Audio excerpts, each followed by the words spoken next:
ተመልካቾቻችን መልካም ሳምንቱ የጤና የሰላም ሳምንት እንዲሆንላችሁ በክብር እመኝላችኋለሁ።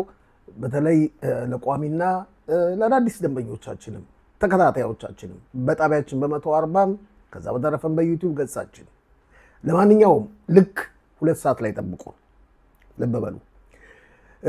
እስራኤል በጋዛ የምትፈጽመውን ጥቃት እንደቀጠለች ነው።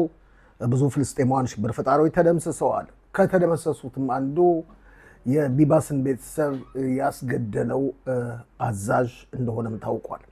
ጠቅላይ ሚኒስትር ቢንያሚን ኔታንያሁ በሃንጋሪ የሚያደርጉትን ጉብኝት አጠቃለው ወደ አሜሪካ እየተጓዙ ነው። ልዩና አስቸኳይ ውይይት ከፕሬዚደንት ዶናልድ ትራምፕ ጋር ይጠብቃቸዋል።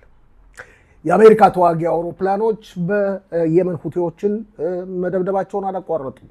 እነዚህና ሌሎችን ልክ በ2 ሰዓት ጠብቁን። ሼር፣ ሰብስክራይብ እና ላይክ በዩቲዩብ ገጻችን